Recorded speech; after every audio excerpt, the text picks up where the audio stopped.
আসসালামু আলাইকুম প্রিয় দর্শক, চ্যানেল আই সংবাদ এখন স্টুডিও থেকে আপনাদের শুভেচ্ছা সহ স্বাগত জানাচ্ছি। আর সংবাদের পুরোটা জুড়েই আপনাদের সঙ্গে থাকব আমি সাইদুর রহমান। আশা করছি আপনারাও আমাদের সঙ্গে থাকবেন। এখন সবার আগে শুনুন যথারীতি ফ্রেশ আটা ময়দা সুজি সংবাদ শিরোনাম। ডিসেম্বরে নির্বাচনের আশ্বাস পাওয়া গেছে, প্রধান উপদেষ্টার সঙ্গে বৈঠক শেষে জানালেন বিএনপি মহাসচিব। দিনক্ষণ সবাই জানতে পারবেন বললেন প্রেস সচিব। জুনের মধ্যে মূল্যস্ফীতি কমে 8% আসবে গভর্নরের আশা। ব্ল্যাকমেইল করে ডলারের দাম বাড়ানোর চেষ্টা সফল হবে না মন্তব্য। দেশে প্রতি হাজারে 8 জন মৃগী রোগী আক্রান্ত, নিয়মিত চিকিৎসায় 90% ক্ষেত্রে রোগ নিয়ন্ত্রণে রাখা সম্ভব বলছেন বিশেষজ্ঞরা। শেষ হলো চ্যানেল আই মিউজিক অ্যাওয়ার্ডসের মূল্যায়ন পর্ব। বাছাই কাজে দেশের সঙ্গীত ও সংস্কৃতি অঙ্গনের বিশিষ্ট জনেরা।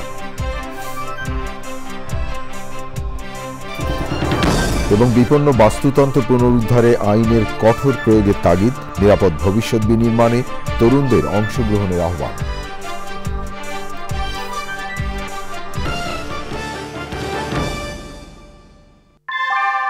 আমরা তৈরি করি বিশ্বমানের জার্মান প্রযুক্তির ভূমিকম্প সহনশীল থার্মেক্স রড, যা আপনার স্থাপনাকে নিরাপদ রাখে প্রজন্ম থেকে প্রজন্ম। সালাম স্টিল, মোস্ট ডিউরেবল স্টিল। ধন্যবাদ প্রিয় দর্শক আমাদের সাথে যোগ দেওয়ার জন্য। এতক্ষণ সংবাদ শিরোনাম শুনলেন, চলুন যাওয়া যাক পুরো খবরে। আর এখনকার এই সংবাদ আয়োজন একই সঙ্গে চ্যানেল আই ইউটিউব চ্যানেলে এবং চ্যানেল আই ওটিটি প্ল্যাটফর্ম আইস্ক্রিনে লাইভ স্ট্রিম হচ্ছে।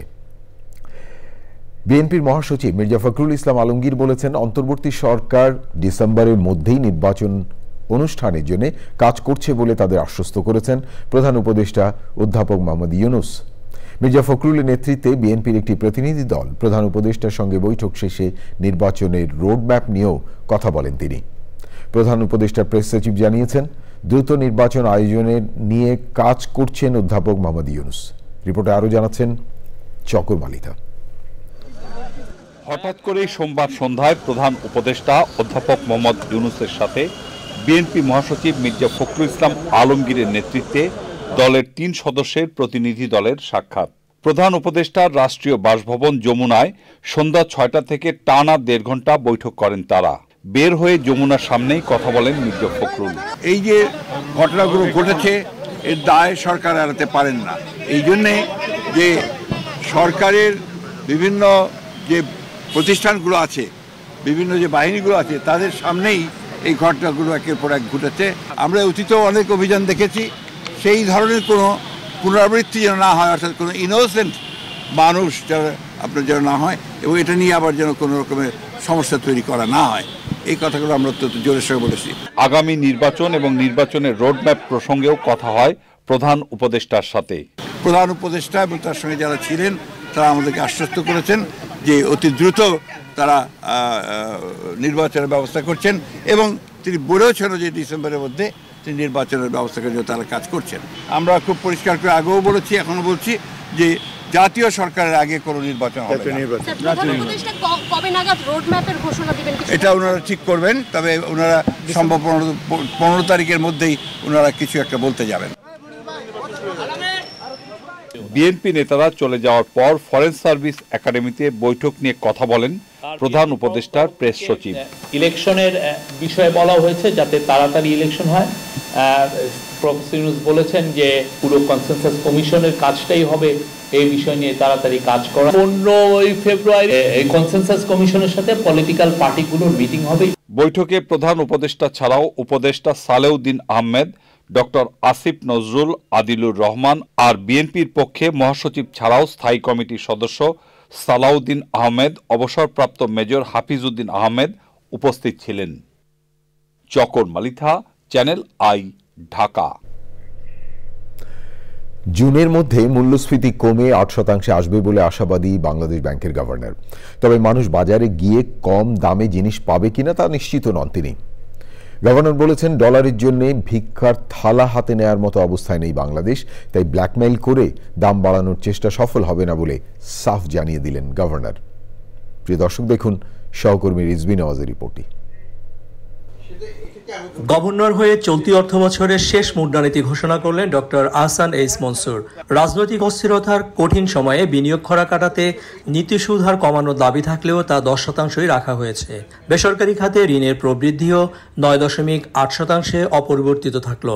এমনকি পুরা মুদ্রানীতিতে কর্মসংস্থান সৃষ্টি একেবারেই মনোযোগ পায়নি। এমপ্লয়মেন্ট খুবই গুরুত্বপূর্ণ বিষয়। হ্যাঁ, আমি সেখানে হয়তো আলোকপাত করি নাই। রাজনৈতিক পরিস্থিতি যেটা নিয়ে আমরা ইন্ডিকেশন করেছি যে সেটা কিন্তু এখনও আনসার্টেন আছে এবং সেটা ইনভেস্টমেন্টকে অবশ্যই একটা নেগেটিভলি ইনফ্লুয়েন্স করে, যে সব কিছুই তো মনিটারি পলিসি দিয়ে সলভ করা সম্ভব নয়। মূল্যস্ফীতি কমাতে সম্ভাব্য সব অস্ত্র প্রয়োগ করা হয়েছে, ফল মিলবে, তবে ধৈর্য রাখতে হবে। শ্রীলঙ্কাতে ইনফ্লেশন হয়েছিল 60%, আমাদের কত 12% ম্যাক্সিমাম। কাজে শ্রীলঙ্কার সাথে আমাদের তুলনা হবে না। শ্রীলঙ্কা অলমোস্ট ধ্বংস হয়ে গেছিল। হ্যাঁ, শ্রীলঙ্কাতে ইনফ্লেশন 1.5% এখন। কোথায় উঠেছিল? আমি যদি 60% বৃদ্ধি করার পরে 1.5% কমাই, তাহলে আমার ইনফ্লেশনটা কোথায়, মূল্য লেভেলটা কোথায় থাকবে? 58। আমরা কি সেখানে গিয়েছি? আমরা তো 12 থেকে 10-এ আসছি। রপ্তানি এবং প্রবাসী আয় দিয়ে চলতি হিসাব, আর্থিক হিসাব দুটোই সামাল দেওয়া গেছে। ডলারের দামও আপাতত আর বাড়ছে না, আত্মবিশ্বাসী গভর্নর। এক্সচেঞ্জের পলিসি ফিক্স করার দায়িত্ব কার? বাংলাদেশ ব্যাংকের, নয় এই এক্সচেঞ্জ এগ্রিগেটরদের? আজকে যদি আমি 125 দিই, কালকে তারা বলবে 130 দাও, পরের দিন বলবে 135 দাও, তারপর 140 দাও। Where is the end? আমি IMF-কে বলেছিলাম, ওয়্যার ইজ দ্য এন্ড? বলতে পারেনি। গ্রাহকের স্বার্থ রক্ষায় প্রয়োজনে দুর্বল ব্যাংকগুলোকে আরও তারল্য সহায়তা দেবে Bangladesh bank. Rizvi Nawaz, channel I, Dhaka. পরিবেশ সহ রাষ্ট্রের সব খাতে সংস্কার জরুরি বলেছেন পরিবেশ, বন এবং জলবায়ু পরিবর্তন বিষয়ক উপদেষ্টা সৈয়দা রেজওয়ানা হাসান। রাজধানী সিডাপ মিলনায়তনে Bangladesh legal and aid services trust আয়োজিত নাগরিক সংলাপে ট্রাস্ট সংস্কারকে সমসাপেক্ষ এবং চ্যালেঞ্জিং কাজ উল্লেখ করে সবার সহযোগিতার আহ্বান জানান তিনি। বিভিন্ন খাতে থাকা বিস্তর অভিযোগ রাতারাতি সমাধান করা সম্ভব নয় বলেও জানান তিনি। পরিচ্ছন্ন বাংলাদেশ গড়তে সম্মিলিত উদ্যোগে গুরুত্ব আরোপ করেন পরিবেশ উপদেষ্টা।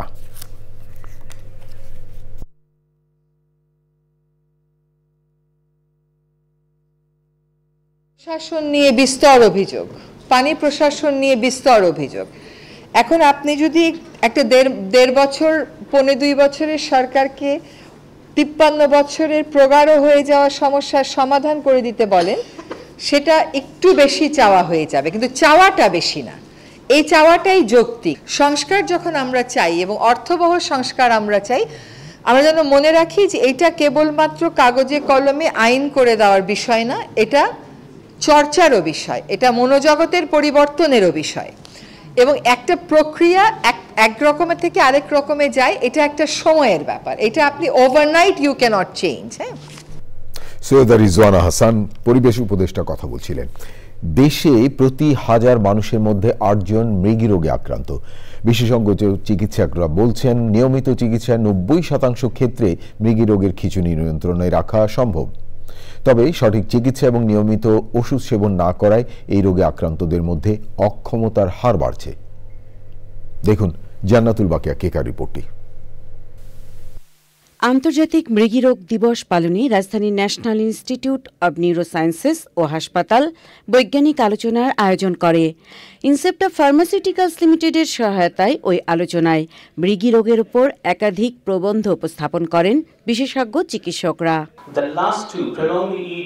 বিশেষজ্ঞরা জানান, এপিলেপসি বা মৃগীরোগ মানুষের মস্তিষ্কের রোগ। শিশুর জন্মের সময় মাথার আঘাত কিংবা পরবর্তীতে প্রাপ্তবয়স্করাও দুর্ঘটনার কারণে মস্তিষ্কের অন্যতম কোষ নিউরনের অস্বাভাবিকতায় খিঁচুনির মাধ্যমে এপিলেপসি প্রকাশ পায়। যে বাচ্চারা স্কুলে যাবে যখন তার হলো, যখন কলেজে যাবে তখন হয়, ইউনিভার্সিটি লাইফে তখন এপিলেপসি হয়। তো সঙ্গত কারণে সে বেবিটা কীভাবে প্যারেন্টস ট্যাকেল করে সেটা একটা বড় প্রশ্ন। আমরা ট্রিটমেন্টের ক্ষেত্রে কোনো প্রোটোকল ফলো করি না। এটা আমাদের সত্যিকার অর্থে এতে কি হচ্ছে, পেশেন্ট সাফার করতেছে। আলোচনায় বিশেষজ্ঞ চিকিৎসকরা বলেন, সময় মতো মৃগীরোগ শনাক্ত করে চিকিৎসায় সুফল মেলে। ডাক্তারি যারা ওষুধ লিখি, এইটা আমাদের একটু খেয়াল করে লিখতে হবে। যার দরকার নেই তাকে দেই, যার দরকার একটা তাকে 3টা দেই, অল্প অল্প করে লিখে 3টা বাড়াই। কিন্তু everything goes to the patient as a cost of money and as a risk of the patient for suffering. বিশেষজ্ঞরা বলছেন চোখের ঝাপসা দেখা, কখনো স্মরণ শক্তির সমস্যা এবং হঠাৎ শূন্য অনুভব হবার মতো বিভিন্নভাবে মৃগীরোগ বা এপিলেপসির বহিঃপ্রকাশ ঘটতে পারে। রোগটি সম্পর্কে জনসাধারণকে সচেতন করতে সকালে বর্ণাঢ্য র্যালি বের করা হয়। জানাতুল বাকা কেকা, চ্যানেল আই, ঢাকা। সঙ্গীতের সব শাখায় সেরা শিল্পীদের তুলে আনতে আবারও আসছে চ্যানেল আই মিউজিক অ্যাওয়ার্ডস।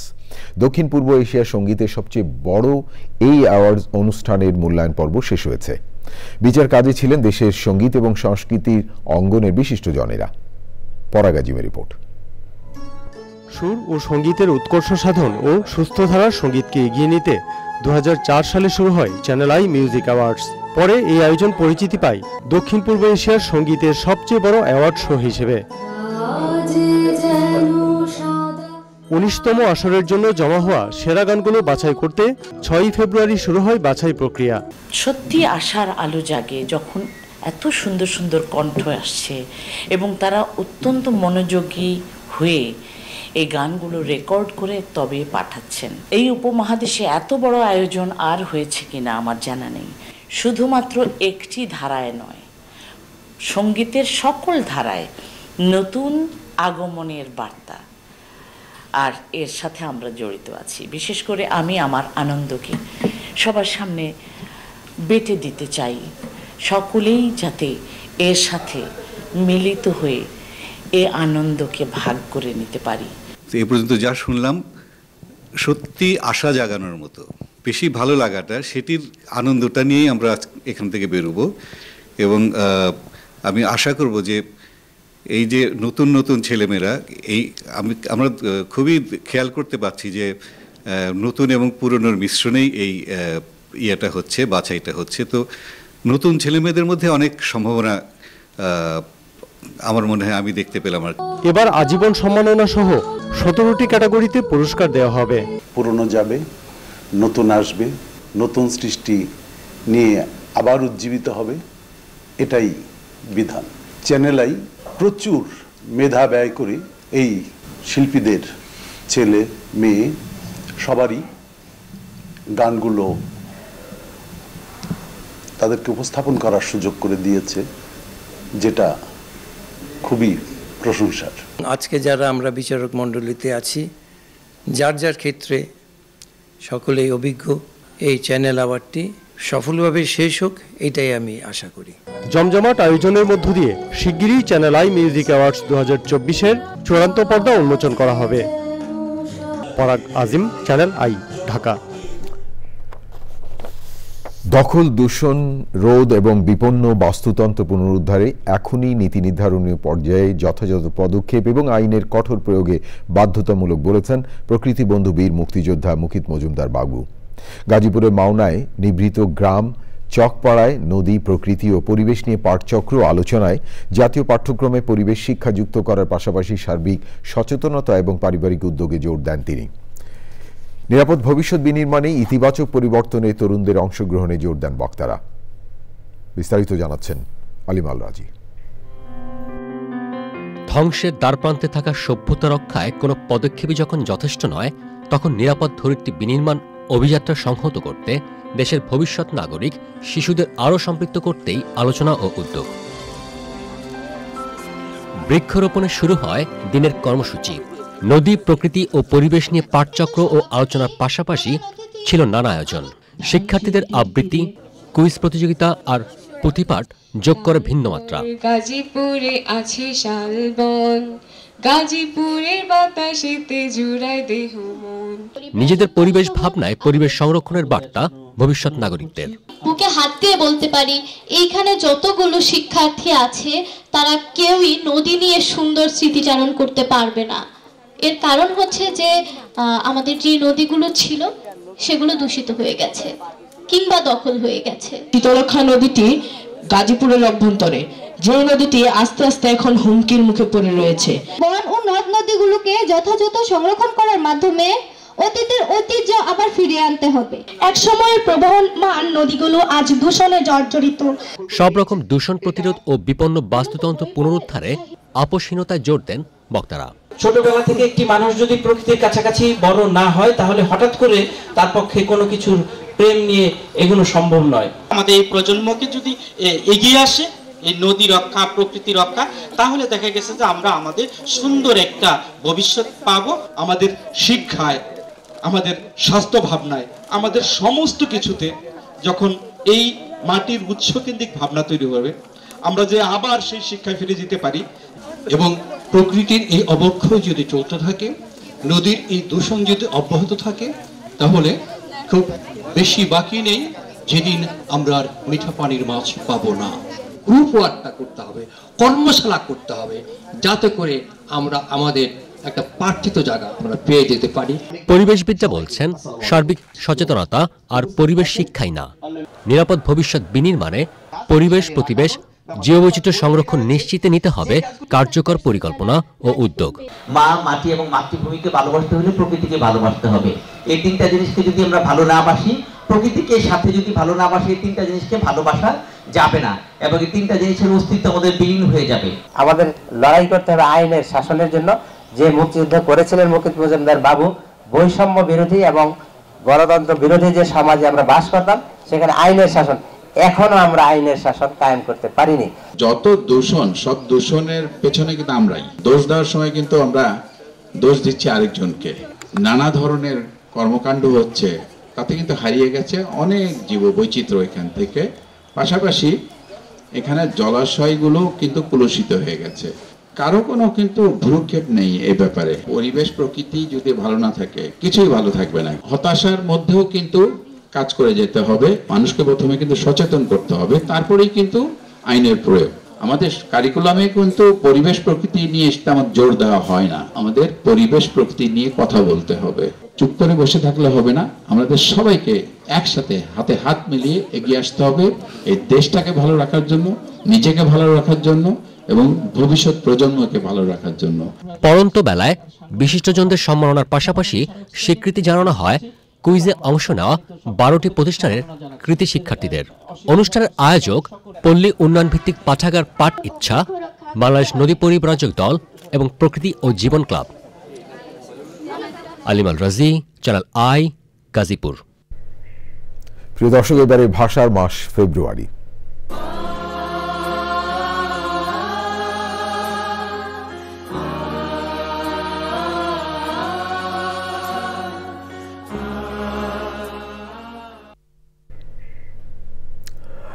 অমর একুশে বইমেলায় প্রকাশিত হচ্ছে রাজনৈতিক নানা বিষয়াবলী নিয়ে বই। বইমেলার 10ম দিনেও ক্রেতা বিক্রেতার সমাগম চোখে পড়ার মতো। একটি স্টলে নির্বাসিত লেখিকা তসলিমা নাসরিনের বই রাখা নিয়ে বাকবিতণ্ডা এবং হট্টগোলের ঘটনা ঘটে। পরে পুলিশ এসে স্টলটি বন্ধ করে দেয়, জানাচ্ছেন ইফতেখার উদ্দিন। অমর একুশে বইমেলায় দেশের বিভিন্ন প্রান্ত থেকে আসছেন বইপ্রেমীরা। সিরাজগঞ্জে রবীন্দ্রনাথের স্মৃতি বিজড়িত শাহজাদপুর থেকে বইমেলায় শিক্ষা সফরে আসে রংধনু মডেল স্কুলের শিক্ষার্থীরা। বাচ্চাদেরকে ইতিহাস জানানোর লক্ষ্যেই তারা এখানে আসবে, দেখবে, বই কিনবে এবং আলোকিত মানুষ হিসাবে গড়ে উঠবে। কে অনেক বই পড়ছি এবং বইগুলোকে বিস্তরভাবে জানতে পারছি। আমার মূলত সায়েন্স, গল্পের বই এবং বিজ্ঞান রিলেটেড বই পড়তে বেশি ভালো লাগে। বাংলা একাডেমিতে প্রকাশিত হয়েছে কবি এএসএম আব্দুল হালিমের দুটি বই। ইংরেজি বইটি হলো উই রিভল্ট। এটা আমার শহীদ প্রেসিডেন্ট জিয়াউর রহমান, তিনি স্বাধীনতা ঘোষণার আগে প্রথম তিনি এই যুদ্ধ ঘোষণা করেছিলেন, উই রিভল্ট। সেই উই রিভল্টটাকে আমরা অনেকেই অনেকভাবে ইন্টারপ্রিটেশন করে থাকি। উই রিভল্টটা শুধু একটা যুদ্ধ নয়, এটা একটা যুদ্ধ ঘোষণা নয়, এটাকে আমি মনে করি একটা ফিলোসফি, মানবিক প্রেম, তারপরে আপনার ধরেন এই প্রকৃতির প্রেম, ঐশ্বরিক প্রেম, ডিভাইন, সেগুলি সব কিছু আছে এখানে। এই নিয়ে সবগুলি অন্তত এর মধ্যে 129টা বা কত কবিতা আছে, এটা নিয়ে মোটামুটিভাবে এর নাম দিয়েছি বিহঙ্গ কথা। নতুন নতুন বই নিয়ে মেলায় এসেছেন লেখকরা। স্মৃতি ঝরা পাতা, অনেক কিছু বিস্তারিত পড়তে হবে না, 1 পৃষ্ঠা 2 পৃষ্ঠা 3 পৃষ্ঠা করে একটি ছোট্ট ছোট্ট ঘটনা আমি এখানে তুলে নিয়েছি। আমার যে বইটি এসছে পাঞ্জেরি পাবলিকেশনস থেকে, এটি আমার 26তম বই। কেউ কথা কয়, তো সবাই তো আর কথা কয় না, কেউ কেউ কথা কয়। এই যে কেউ কেউ যে কথা কয় কিংবা কথা বলে, এখান থেকেই বইটির নামকরণ করা হয়েছে। অমর একুশে বইমেলায় সব্যসাচী নামে একটি স্টলে নির্বাসিত লেখিকা তসলিমা নাসরিনের বই রাখা নিয়ে বাকবিতণ্ডা ও হট্টগোলের ঘটনা ঘটে। পুলিশের হস্তক্ষেপে স্টলটি বন্ধ করা হয়। Iftekhar Uddin, channel I, Dhaka. এবার আই স্পোর্টস।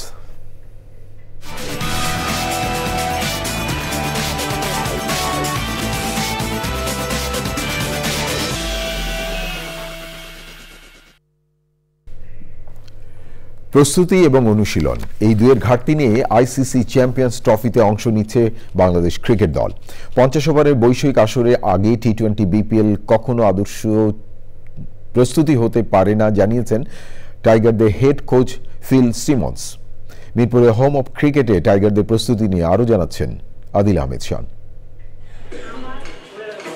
আইসিসি চ্যাম্পিয়ন্স ট্রফিকে সামনে রেখে মিরপুরের হোম অফ ক্রিকেটে চলছে বাংলাদেশ ক্রিকেট দলের প্রস্তুতি। বিপিএলের ব্যস্ততা শেষে চ্যাম্পিয়ন দল সহ তারকা ক্রিকেটারদের দুপুরের অনুশীলনে দেখা যায়নি এদিনও।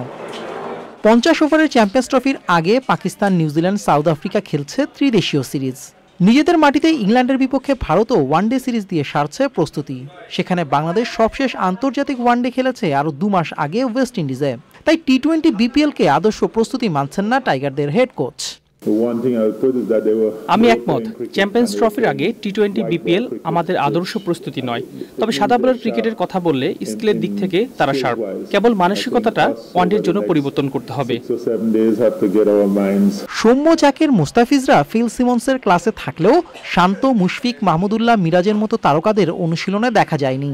চ্যাম্পিয়ন্স ট্রফিতে সাকিব, লিটনদের এই ক্যারিবিয়ান কোচ মিস করলেও বিশ্বাস রাখেন বাংলাদেশের সক্ষমতা রয়েছে শিরোপা জেতার।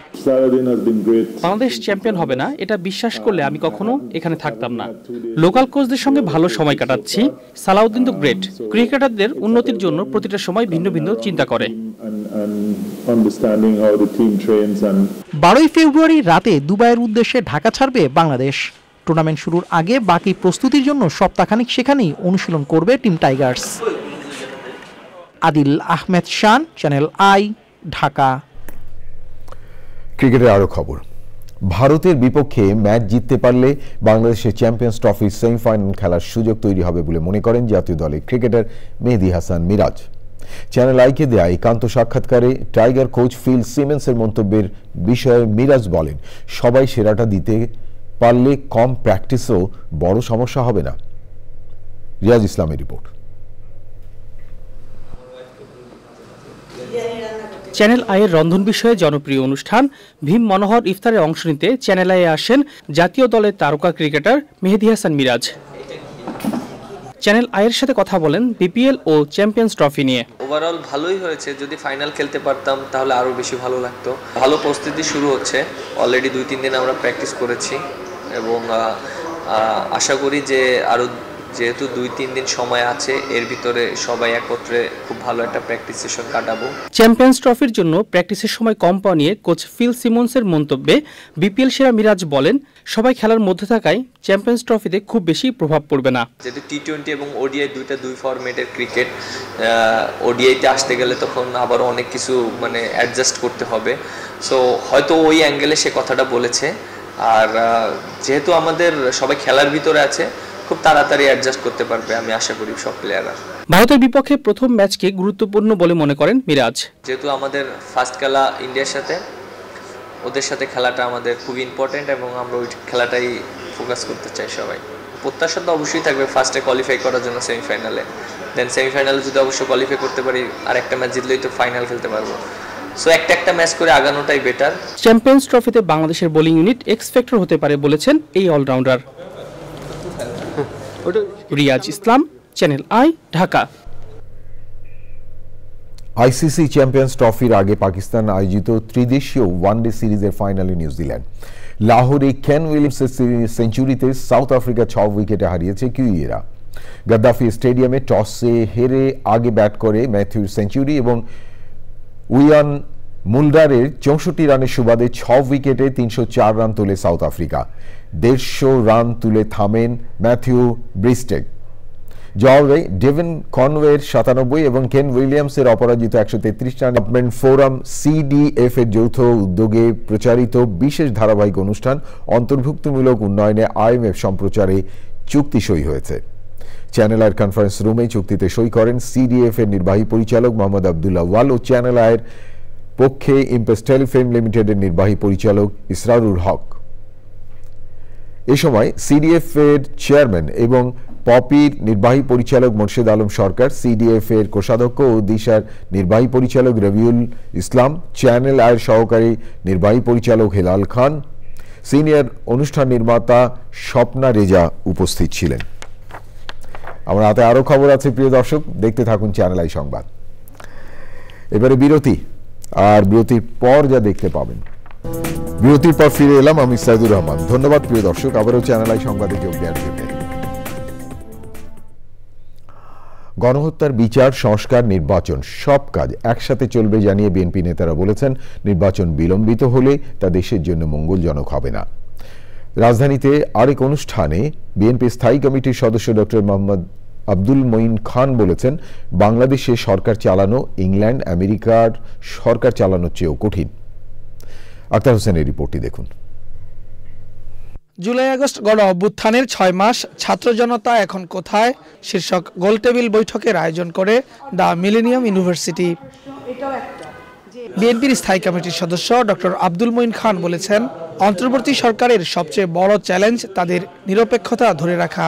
সরকারের যে দায়িত্ব সেটা কিন্তু সরকারকে পালন করতে হয় এবং সরকারকে কিন্তু অনেক সময় অপ্রিয় সিদ্ধান্ত নিতে হয়, কারণ সরকার তো কোনো একটি ব্যক্তি বা গোষ্ঠীর জন্য তারা সরকার চালায় না, তারা বাংলাদেশের 18 কোটি মানুষের জন্য। সোজা বাংলায় এই সরকার যদি তাদের অবস্থানকে দীর্ঘায়িত করে সেটা যৌক্তিক হবে না।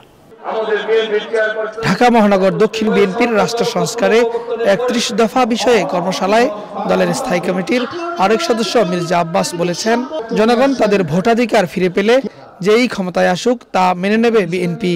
এই দেশের জনগণ নির্ধারণ করবে ক্ষমতায় কে আসবে। ভোটের অধিকারটা দিয়ে দেন না ভাই। আমরা স্পষ্ট ভাষায় বলতে চাই, নির্বাচনের পর যে দল ক্ষমতায় আসুক, এই দেশের স্বাধীনতা সার্বভৌমত্ব টিকে রাখার স্বার্থে আমরা তাকেই সমর্থন দিয়ে কাজ করে যাব। বিচারের কাজ, সংস্কারের কাজ একই সঙ্গে পাশাপাশি চলুক, আর নির্বাচনের যে প্রক্রিয়া রোডম্যাপ সেটাও আমাদের সামনে আসুক। আমরা দেশের মানুষ বুঝতে পারুক, বোঝার চেষ্টা করুক যে হ্যাঁ নির্বাচন হচ্ছে। বিএনপি নেতারা বলেন, ভবিষ্যতে যে এই ক্ষমতায় আসুক গণহত্যার বিচার হতেই হবে।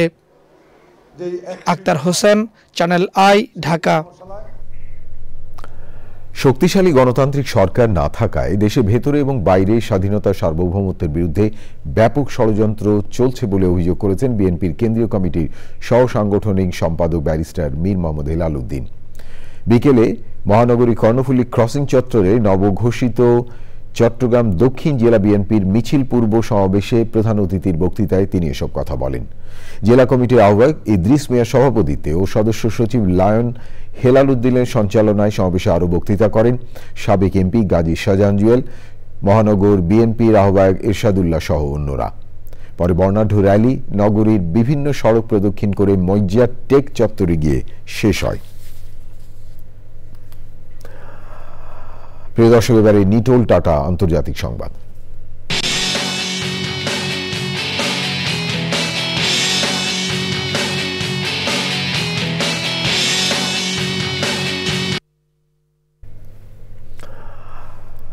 যুক্তরাষ্ট্র থেকে আমদানি পণ্যের উপর চীনের পাল্টা শুল্ক আরোপ কার্যকর হতে যাচ্ছে আজ। এর মধ্য দিয়ে বিশ্বে অর্থনৈতিকভাবে শক্তিধর দুই দেশের মধ্যে বাণিজ্য যুদ্ধ আরও বাড়বে বলে মনে করছেন বিশেষজ্ঞরা।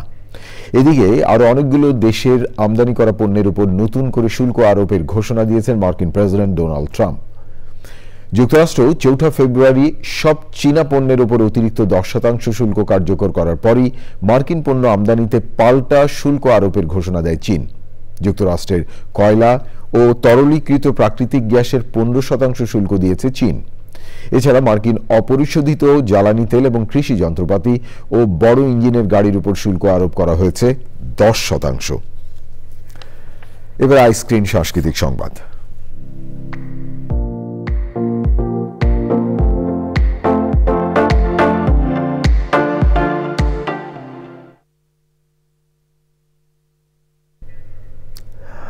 বিনোদনের দুনিয়া আইস্ক্রিনে প্রদর্শন হচ্ছে ইমপ্রেস টেলিফিল্ম ও পহরডাঙ্গা পিকচার্স প্রযোজিত চলচ্চিত্র শরতের জবা।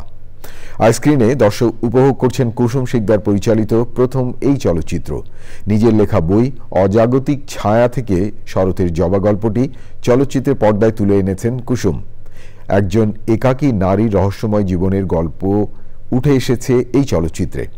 কুসুম শিকদার ছাড়াও বিভিন্ন চরিত্রে অভিনয় করেছেন জিতু আহসান, ইয়াস রোহান, নিদ্রা দে নেহা, নরেশ ভূঁইয়া, শহীদুল আলম সাচ্চু ও অন্যরা।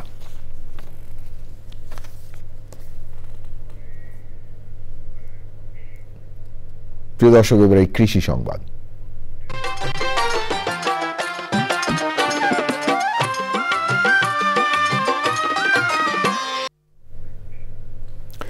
বাড়ির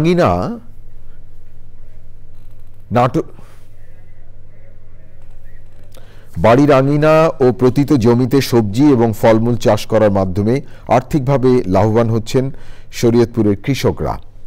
কৃষি বিভাগ আশা করছে এতে কৃষক এবং গৃহস্থের নিরাপদ খাদ্য নিশ্চিত হবে এবং দেশের খাদ্য ঘাটতি পূরণে অগ্রগতি হবে।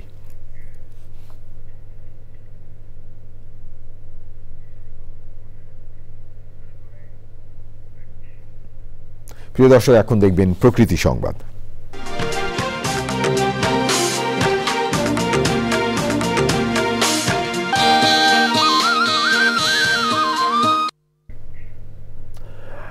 কিশোরগঞ্জের গুরুদয়াল সরকারি কলেজে শীতকালীন ফুল উৎসব হয়েছে। 200 প্রজাতির রং বেরঙের ফুলে সেজে উঠেছে পুরো কলেজ প্রাঙ্গণ। ফুলের সৌন্দর্য আর সৌরভে মুগ্ধ হন নগরবাসী। এ ধরনের আয়োজন ব্যস্ত নাগরিক জীবনে স্বস্তি ফেরাবে বলে মনে করেন সংশ্লিষ্টরা।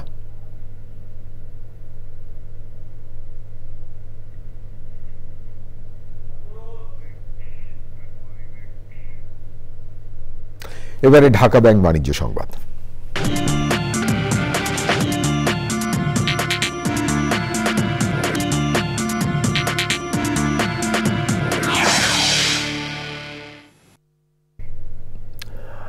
চট্টগ্রাম এলিভেটেড এক্সপ্রেসওয়ে টোল সংগ্রহে দক্ষতা এবং আর্থিক স্বচ্ছতা নিশ্চিত করতে চট্টগ্রাম উন্নয়ন কর্তৃপক্ষের সাথে ইস্টার্ন ব্যাংকের পার্টনারশিপ চুক্তি হয়েছে।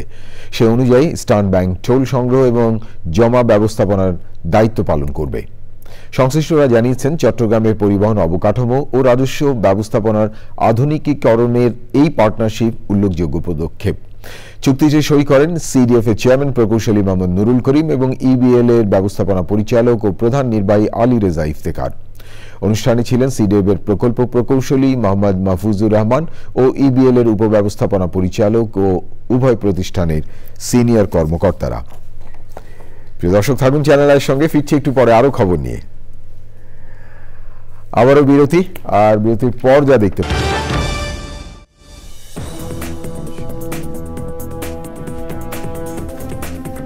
প্রিয় দর্শক, বিরতির পর ফিরে এলাম চ্যানেল আই সংবাদে আরো খবর নিয়ে। আপনাদেরকে আরেকবার স্বাগত জানাচ্ছি। সরকারি প্রাথমিক বিদ্যালয়ে সহকারী শিক্ষক পদে সুপারিশকৃতদের নিয়োগের দাবিতে শাহবাগে আন্দোলনরতদের উপর লাঠিচার্জ, টিয়ার গ্যাস, জল কামান ও সাউন্ড গ্রেনেড নিক্ষেপ করে ছত্রভঙ্গ করে দেয় পুলিশ। এ সময় আন্দোলনকারীদের বেশ কয়েকজনকে আটক করা হয়। আন্দোলনকারীরা জানান, পরীক্ষায় অকৃতকার্য 31 জনের রিটের কারণে সুপারিশকৃত 6531 জনের নিয়োগ বাতিল করা হয়েছে, যা কোনোভাবেই গ্রহণযোগ্য নয়। রিপোর্টে আরো জানাচ্ছেন শাকির আদনান। দুপুরে আন্দোলনকারীরা শাহবাগ মোড়ে অবস্থান নিলে পুলিশ তাদের সরিয়ে দিতে অ্যাকশনে যায়। ছত্রভঙ্গ করা হয় তাদের।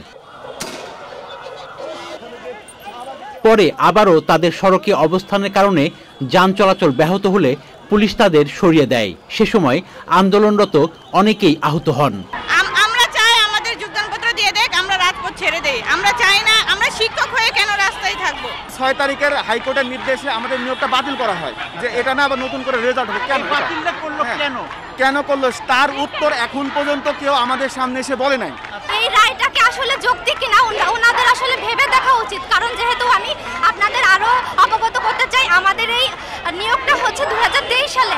শাহবাগের আরেক পাশে শিক্ষক নিবন্ধন ও প্রত্যয়ন কর্তৃপক্ষের গণবিজ্ঞপ্তিতে শূন্য পদে দ্রুত ও স্বচ্ছ নিয়োগের দাবিতে শিক্ষকরা সড়কে অবস্থান নিলে তাদেরও সরিয়ে দেয় আইন শৃঙ্খলা রক্ষাকারী বাহিনী। তাদের কয়েকজনকে আটক করা হয়। শাকের আবদান, চ্যানেল আই, ঢাকা। সুপ্রিম কোর্টের আপিল বিভাগের অবসরপ্রাপ্ত বিচারপতি এবং সাবেক প্রধান নির্বাচন কমিশনার মোহাম্মদ আব্দুর রউফের দাফন সম্পন্ন হয়েছে। ময়মনসিংহের দাপুনিয়া BKGS কলেজ মাঠে এবং গোষ্ঠা দাখিল মাদ্রাসা প্রাঙ্গণে দুদফা জানাজা শেষে সন্ধ্যায় পারিবারিক কবরস্থানে তার মায়ের কবরের পাশে তাকে দাফন করা হয়। জানাজার নামাজে দুর্নীতি বিরোধী জাতীয় সমন্বয় কমিটির কেন্দ্রীয় সাধারণ সম্পাদক সরওয়ার ওয়াদুদ চৌধুরীর নেতৃত্বে সংগঠনের নেতারা ছাড়াও জেলা প্রশাসক ও পুলিশ সুপার সহ প্রশাসনের কর্মকর্তা, বিচারক, বিএনপি, জামাত সহ বিভিন্ন রাজনৈতিক দল ও সামাজিক সাংস্কৃতিক সংগঠনের নেতারা অংশ নেন। মোহাম্মদ আব্দুর রউফের মৃত্যুতে শোক প্রকাশ করেছেন প্রধান উপদেষ্টা doctor Mohammad Yunus. Consumers association of Bangladesh cab এবং দুর্নীতি বিরোধী জাতীয় সমন্বয় কমিটির যৌথ উদ্যোগে অস্বাস্থ্যকর, অনিরাপদ এবং নন ফুড গ্রেড ড্রামে ভোজ্য তেল বাজারজাত করার প্রতিবাদে মানববন্ধন হয়েছে। রাজধানীর উত্তরায় আয়োজিত মানববন্ধনে বক্তারা বলেন, বাণিজ্য উপদেষ্টার বক্তব্যে ভোজ্য তেলে ব্যবসার সাথে জড়িত অসাধু ব্যবসায়ীরা আইন ভঙ্গ করে খোলা ড্রামে অস্বাস্থ্যকর ও নন ফুড গ্রেড অনিরাপদ ভোজ্য তেল বিক্রিতে উৎসাহিত হবে। অবিলম্বে নন ফুড গ্রেড ড্রামে ভোজ্য তেল বাজারজাত বন্ধ করে সরকারি নিষেধাজ্ঞা বাস্তবায়নে জোর দাবি জানান বক্তারা। সে আইন মেনে যাতে খোলা বাজারে এই ভোজ্য তেল বিক্রির আপনার যে প্রচেষ্টা সেটার থেকে আপনি সরে দাঁড়ান। বাংলাদেশের মজলুম জনগণ, বাংলাদেশের সাধারণ জনগণ আপনার এই নিয়ম বহির্ভূত এই বিষ মিশানো খোলা বাজারে ভোজ্য তেল বিক্রির সকল ষড়যন্ত্র রুখে দাঁড়াবে। ব্র্যান্ড প্রচারণা এবং কমিউনিটি সংযোগকে আরও উন্নত করার লক্ষ্যে আকর্ষণীয় স্কুইড গেম প্যারোডি ইভেন্টের আয়োজন করেছে বাংলাদেশে হোস্টিং শিল্পের উদীয়মান প্রতিষ্ঠান স্টেভার্স লিমিটেড। অনুষ্ঠিত ইভেন্টটিতে বিপুল সংখ্যক অংশগ্রহণকারী ও দর্শনার্থীদের উপস্থিতি ছিল এবং সামাজিক মাধ্যমে ব্যাপক আলোড়ন সৃষ্টি করেছে, যা স্টেভার্সের সৃজনশীল প্রচারণার প্রতিফলন ঘটিয়েছে। বর্তমানে স্টেভার্স অ্যান্ড্রয়েড অ্যাপটি গুগল প্লে স্টোরে পাওয়া যাচ্ছে। অনুষ্ঠিত স্কুইড গেমটিতে উপস্থিত ছিলেন প্রতিষ্ঠানটির সিইও আফজাল আহমেদ এবং সহ প্রতিষ্ঠাতা মোহাম্মদ ওয়াসিম সহ অন্যরা। প্রিয় দর্শক, আপনারা আছেন চ্যানেল আইর সঙ্গে। আবারও বিরতি, আর বিরতির পর যা দেখতে পাবেন। প্রিয় দর্শক, সবশেষ খবরগুলো নিয়ে আবারও ফিরে এলাম চ্যানেল আই সংবাদে। আপনাদেরকে আরেকবার স্বাগত জানাচ্ছি। ফ্যাসিস্ট সরকার পতনের দাবিতে আন্দোলন করে প্রবাসে কারাভোগীদের প্রধান উপদেষ্টার বাসভবন ঘেরাও কর্মসূচি আটকে দেয় পুলিশ। রাজধানী শাহবাগে হোটেল ইন্টারকন্টিনেন্টাল মোড়ে জড়ো হলে ব্যারিকেড দিয়ে আটকানো হয় তাদের।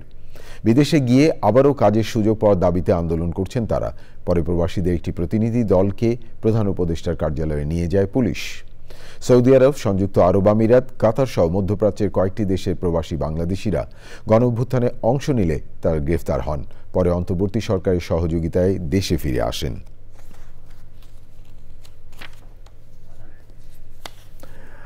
বাংলাদেশে মোট মৃত্যুর ৭১% অসংক্রামক রোগের কারণে ঘটছে। প্রতিরোধযোগ্য এই মৃত্যুর অন্যতম কারণ তামাক পণ্যের ব্যবহার।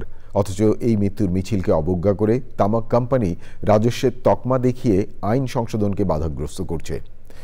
ন্যাশনাল হার্ট ফাউন্ডেশনের উদ্যোগে অধূমপায়ী এবং তরুণদের সুরক্ষায় তামাক নিয়ন্ত্রণ আইন সংশোধন এবং কোম্পানি অপপ্রচার বন্ধে গণমাধ্যমের ভূমিকার শীর্ষক মত বিনিময় সভায় এসব কথা বলেন আলোচকরা। সংগঠনের সভাপতি অধ্যাপক ডাক্তার খন্দকার আব্দুল ওয়ার রিজভির সভাপতিত্বে মূল প্রবন্ধ উপস্থাপন করেন রোগতত্ত্ব ও গবেষণা বিভাগের প্রধান অধ্যাপক ডাক্তার সোহেল রেজা চৌধুরী। বাংলাদেশ প্লাস্টিক দ্রব্য প্রস্তুত এবং রফতানিকারক অ্যাসোসিয়েশন ও ইয়োরক্রাস ট্রেড অ্যান্ড মার্কেটিং কোম্পানি লিমিটেডের যৌথ উদ্যোগে রাজধানী ইন্টারন্যাশনাল কনভেনশন সিটি বসুন্ধরায় ইন্টারন্যাশনাল প্লাস্টিক ফেয়ার ২০২৫ অনুষ্ঠিত হতে যাচ্ছে। IPF এর 17তম এই আয়োজনে থাকছে 800-রও বেশি স্টল। চীন, জার্মানি, ভারত, ইটালি, জাপান সহ 18টি দেশ থেকে 390টিরও বেশি ব্র্যান্ড এতে অংশ নেবে। এ উপলক্ষে BPGM এর কনফারেন্স রুমে আয়োজিত সংবাদ সম্মেলনে সংগঠনের সভাপতি শামীম আহমেদ মেলার বিস্তারিত তুলে ধরেন। 12 ফেব্রুয়ারি থেকে শুরু হওয়া 4 দিনে এই মেলা চলবে আগামী 15 ফেব্রুয়ারি পর্যন্ত। দেশের বাজারে স্যামসাং নিয়ে এসেছে OLED টিভি সিরিজ S95। রাজধানী গুলশানে ট্রান্সকম ডিজিটাল সেন্টারে এক আয়োজনের মাধ্যমে আনুষ্ঠানিকভাবে সিরিজটি বাজারে আনার ঘোষণা দেয় স্যামসাং। আয়োজকরা জানান, ব্যবহারকারীদের ভিন্ন ভিন্ন প্রয়োজনীয়তার কথা বিবেচনায় রেখে স্যামসাং S95D সিরিজে রয়েছে 55, 65 ও 77 ইঞ্চি এই 3টি সিরিজ। উদ্বোধনী অনুষ্ঠানে উপস্থিত ছিলেন স্যামসাং ইলেকট্রনিক্স বাংলাদেশের managing director Jang Min Jang, Transcom ডিজিটালে head of business Ritesh Ranjan সহ ঊর্ধ্বতন কর্মকর্তারা। রবির OTT প্ল্যাটফর্ম বিঞ্জে নন্দিত নির্মাতা ভিকি জাহেদের নতুন ওয়েব ফিল্ম নীলসুখ রাজধানী গুলশান লিংক রোডে শান্তা ফোরামে প্রকাশ করা হয়েছে। এই ওয়েব ফিল্মের অফিসিয়াল ট্রেলার। আগামী 18 ফেব্রুয়ারি বিঞ্জে মুক্তি পাবে ওয়েব ফিল্মটি। ট্রেলার রিলিজ উপলক্ষে সংবাদ সম্মেলনে আয়োজকরা জানান, অফিসিয়াল মিউজিক ভিডিও প্রকাশের পর থেকেই অনলাইনে ব্যাপক সাড়া ফেলেছে ওয়েব সিরিজটি। সঙ্গীত, অভিনয় এবং দৃশ্যের অভূতপূর্ব সমন্বয়ে নীলসুখকে ঘিরে দর্শকের আগ্রহ এখন তুঙ্গে। অনুষ্ঠান নির্মাতা ভিকি জাহেদ, অভিনেত্রী মাহজাবিন চৌধুরী, নীলসুখের অন্যতম অভিনেতা ফারুক আহমেদ রেহান, কণ্ঠশিল্পী ন্যান্সি সহ বিশিষ্টজনেরা উপস্থিত ছিলেন। এবারে খেলার খবর।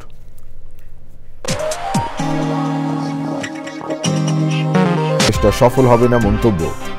প্রতি হাজারে 8 জন মৃগী রোগে আক্রান্ত। মিউজিক অ্যাওয়ার্ডসের মূল্যায়ন পর্ব, বাছাই কাজে দেশের সঙ্গীত ও সংস্কৃতি অঙ্গনের বিশিষ্টজনেরা। প্রিয় দর্শক, এতক্ষণ চ্যানেল আই সংবাদ দেখার জন্য অসংখ্য ধন্যবাদ। ভালো থাকবেন আর ভালো রাখবেন সবাইকে।